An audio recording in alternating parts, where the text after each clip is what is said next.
فيلم بيزك انستينكت من إخراج بول فيروفان. الفيلم بيبدأ بكاثرين وهي بتسوق بطريقة جنونية ومعاها فرانك، وفجأة العربية بتقع في المية وكاثرين بتقدر تنقذ نفسها وبتسيب فرانك يموت في العربية غرقان. بعدها بيتم التحقيق مع كاثرين لأن في شبهة ضدها في قتل فرانك، وإجابتها بتبقى غريبة جدا وما بيبانش عليها أي علامة من علامات الندم أو الحزن على فرانك. والشرطي روي بيحس إن كاثرين عندها خلل نفسي وبيسألها عن المخدر اللي كان موجود في دم فرانك اللي كاثرين اشترته من واحد اسمه ديكي، بس كاثرين بتنكر انها تعرف حد اسمه ديكي اصلا. وبيخرج روي وهو متعصب جدا لان كاثرين كانت مستفزة قوي في التحقيق، وبيطلب من زملائه انهم يحبسوها حتى لو مفيش قضية يدوروا لها على قضية، وبيقرروا يعرضوها على طبيب نفسي. وبيجي ميعاد مقابلة الدكتور مايكل وبيطلب من كاثرين ان المقابلة بينهم تبقى من غير المحامي عشان في اسئلة خاصة، وبتوافق كاثرين. وفي المقابلة دكتور مايكل بيسأل كاثرين عن شغلها. كاثرين بترد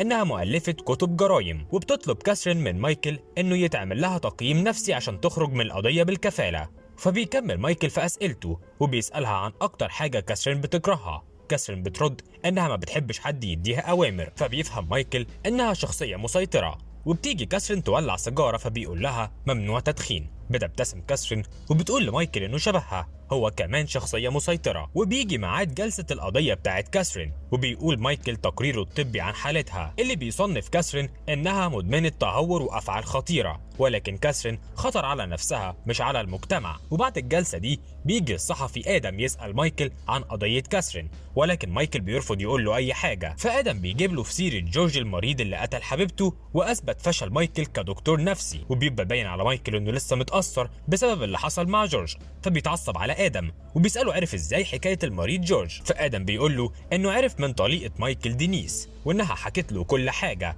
فبيروح مايكل لدينيس عشان يتخانق معاها لانه ما ينفعش تطلع اسرار شغله بره، لان حالة جورج لو اتعرفت مايكل هيتوقف عن العمل وعن تدريسه في الجامعة. بس دينيس ما بتبقاش مهتمة بكلام مايكل.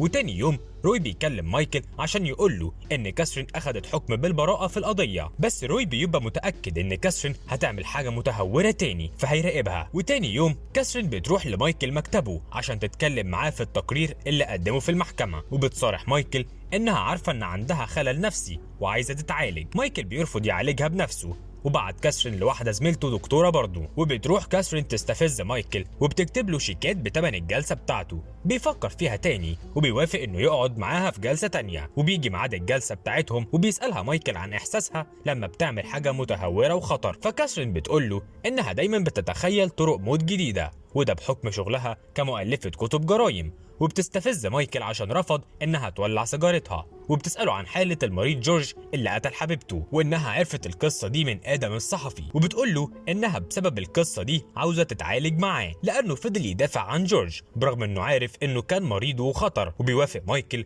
انه يبدأ العلاج مع كاثرين، وبيحاول يدرس شخصية كاثرين عن طريق انه يقرا كل الروايات اللي نشرتها. وفي جلسة من الجلسات كاثرين بتقول لمايكل ان الشرطي روي طلب منها انه يبقى في ما بينهم علاقة، ولكن هي رفضت، وعشان كده روي حطها في دماغه وعاوز ينتقم منها. وكاثرين بتقرر انها تمشي فجأة عشان عاوزة تشرب سيجارة. بعدها مايكل بيروح مع ميلينا زميلته الحفلة عشان هيبقى فيها دكتور جاست اللي مايكل هيموت ويقابله، ولكن فرحة مايكل ما بتكملش لأنه بيلاقي كاثرين في الحفلة وكمان جاية مع دكتور جاست أصلا. وبيستأذن مايكل من الحفلة بدري وبيمشي عشان ما ينفعش يبقى في مكان موجود فيه مريض عنده. وبيطلع فوق يجيب حاجته عشان يمشي فبيلاقي كاثرين موجودة على باب الأوضة وبتعتذر له عشان مشيت فجأة من الجلسة بتاعة الصبح، وبتقول له ما تيجي نتكلم بره شوية. بس مايكل بيكون قاسي معاها في الكلام وبيقول لها ان في قوانين لازم يمشي عليها وانه ما ينفعش يقابل مريض ليه بره العيادة. وبعدها دينيس طليقة مايكل بتكلمه وبتطلب منه يجي لها بسرعة. ولما بيروح لها مايكل على العنوان اللي اديتهوله بيلاقي آدم الصحفي مشنوق في بيته. مايكل بياخد باله من ولاعة مرمية على الأرض، لما بيركز فيها بيكتشف انها ولاعة كاثرين فبيتصل بسرعة بالشرطة. ولما بيوصلوا بيبقى معاهم المحقق روي، فمايكل بيديله الولاعة. وتاني يوم الصبح بيجي ميعاد جلسة كاثرين مع مايكل، وكاثرين اللي بتبدأ الكلام وبتقول لمايكل ان آدم الصحفي مات وروي اللي بيحقق في القضية اكيد هيخليني متهمة فيها. وفي وسط الكلام مايكل بيتعصب عليها عشان مصممة تولع السيجارة وبيطلب منها انها تطلع بره، ولكن قبل ما تطلع بره بتسيب علبة سجايرها والولاعة بتاعتها قدامه عشان تثبت لمايكل انها غيرت الولاعة بتاعتها. وقبل ما تمشي كاثرين بتقول لمايكل انها ما بقتش مرتاحة معاه في العلاج وانها مش هتجيله تاني. ولما مايكل بيروح بيته بيلاقي روي مستنيه عشان يقوله ان ادم اتعرف على كاثرين قبل ما يموت وان بصماتها كانت في بيت ادم، بس مايكل بيرفض انه يقول له اي حاجه عن الجلسات بتاعه كاثرين. فروي بيساله كان فين وقت الحادثه، فبيقول له انه كان مع زميلته واسمها ميشيل. وبعد ايام مايكل بيكلم كاثرين عشان يعتذر لها انه طردها من العياده، ولكن مش بترد عليه. ومن ساعتها مايكل بيبقى تفكيره مشوش وما بيعرفش يفكر في اي حاجه غير كاثرين، وبيروح يقابل دكتور جاست عشان يطلب منه ترقيه. بس مايكل بيلاقي كاثرين هناك، وطول المقابله مع جاست بيبقى مش مركز بسبب وجود كاثرين وتركيزه دايما معاها. وبعد ما بيخلصوا بيخرج مايكل ويستناها تخرج من البيت، ولما بتيجي كاثرين تروح مايكل بيفضل مراقبها وبتبقى عارفه انه ماشي وراها، فبتدخل بيتها ومايكل بيفضل يراقب. فبيلاقي كاثرين بتدفع لراجل فلوس عشان يحصل ما بينهم علاقه، وبيقرر مايكل انه يروح لميلينا زميلته عشان يحكي لها. وميلينا بتقول له ان كاثرين سيطرت على عقله، الموضوع ما ينفعش يحصل مع طبيب نفسي، وبتنصحه ميلينا انه ينهي علاقته بكاثرين خالص، وانه لو شايف ان كاثرين عايزه تتعالج يبعتها لاي دكتور زميله. وبيحاول مايكل انه يعمل بنصيحتها، بس روي بيروح لمايكل عشان يقول له انه قابل دينيس وعرف منها ان مايكل كذب في تقرير المريض جورج. فبيروح بعدها مايكل لدينيس عشان يعرف السبب اللي مخليها ماشيه تكذب وتقول انه غلط في التقرير مع ان ده مش صح. فدينيس اول ما شافت مايكل قالت له كاثرين كانت صح في اللي قالته عنك وسابته ومشيت. ومايكل بيراقب دينيس لغايه ما بيلاقيها دخلت بار عشان تقابل حد، وبيلاحظ ان الست اللي واقفه مع دينيس شبه كاثرين، وفجاه الاتنين بيختفوا. فبيفضل مايكل يدور عليها في البار وبيلاقيها مقتوله في الحمام وبيحاول ينقذها. وروي بيحقق في القضيه وبيتهم مايكل انه القاتل بسبب شهاده اصحاب دينيس انهم كانوا بيتخانقوا قبل ما تموت. وروي بيقول لمايكل دوافع القتل عندك ان دينيس الوحيده اللي عارفه موضوع المريض جورج، فانت قررت تقتلها عشان ما تقولش لحد تاني. بس روي بيأكد له ان دينيس لما تفوق من الغيبوبه هتفتكر كويس ان هو اللي عمل فيها كده، وبيسيبه يمشي عشان مفيش اي دليل ضده. بعدها مايكل بيروح لكاثرين بيتها وبيلاقيها مستنياه مع انه ما قالهاش انه هيجي، وبيبقى رايح لها عشان يعرف هي اللي كانت مع دينيس ولا لا. بس كاثرين بتفضل تستفزه وبتقول له انها كانت بتكلم دينيس عشان بتعمل ابحاث هتستخدمها في روايه جديده مستوحاه من حياه الدكتور مايكل. وبتفضل كاثرين تدلع فيه لغايه ما بتحصل ما بينهم علاقه. والصبح بيتمشى مايكل في البيت وبيروح يفتح التلاجة فبيلاقي فيها حقن بتاعت كاثرين، وبياخدها وبيروح يقابل روي عشان يديها له لانه شاكك انها تبقى هي الحقنه اللي مات بيها فرانك. فروي بيتبسط من تعاون مايكل معاه وبيقول له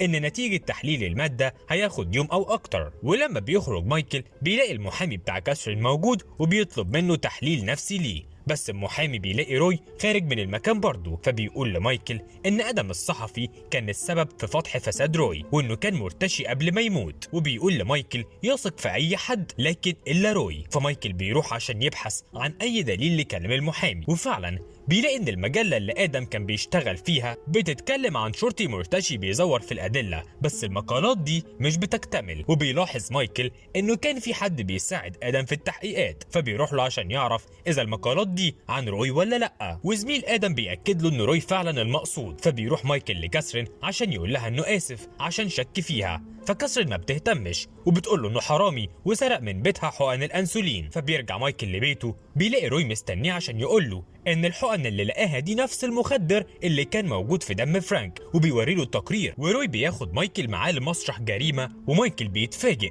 انه هو البيت اللي كانت فيه كاثرين بتدفع للراجل عشان العلاقه، وبيلاقوا هناك ديكي مشنوق. مايكل بيرفض يتكلم او يقول اي حاجه عن كاثرين لانها المريضه بتاعته، وروي بيديه كارت الشرطي في سان فرانسيسكو. فبيتصل بيه مايكل وبيعرف منه ان كاثرين كانت متهمه في قتل 3 اشخاص وواحد منهم اسمه جوني.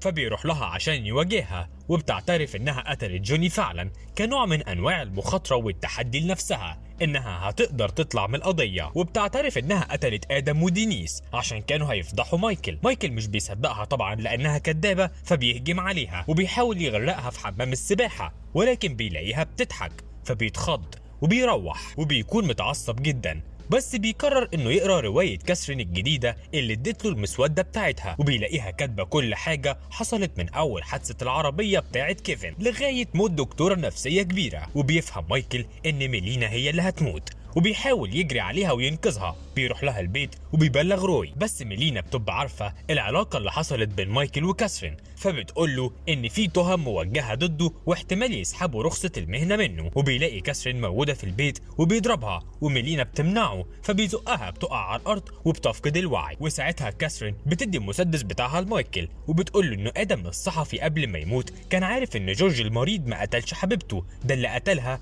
روي عشان كان في شغل ما بينهم. وبيوصل روي وبيخبط على الباب، وكاثرين بتطلب من مايكل انه يديها المسدس عشان تتعامل هي مع روي، بس مايكل بيرفض وبيهددها انه هيموتها. وبيدخل روي البيت فبيقتلوا مايكل، وبتيجي الشرطه تقبض عليه. وكاثرين بتفوق ميلينا وبتحس انها انتصرت على مايكل، وبيتحول مايكل لمستشفى الامراض النفسيه. وبتروح له كاثرين وبيبقى شكله تعبان فعلا، وبتديله روايتها الجديده اللي بتحكي عن دكتور نفسي قتل صحفي وطليقته وهدد مريضة عنده عشان ما حدش يفضحه. وبتمشي كاثرين وهي منتصرة.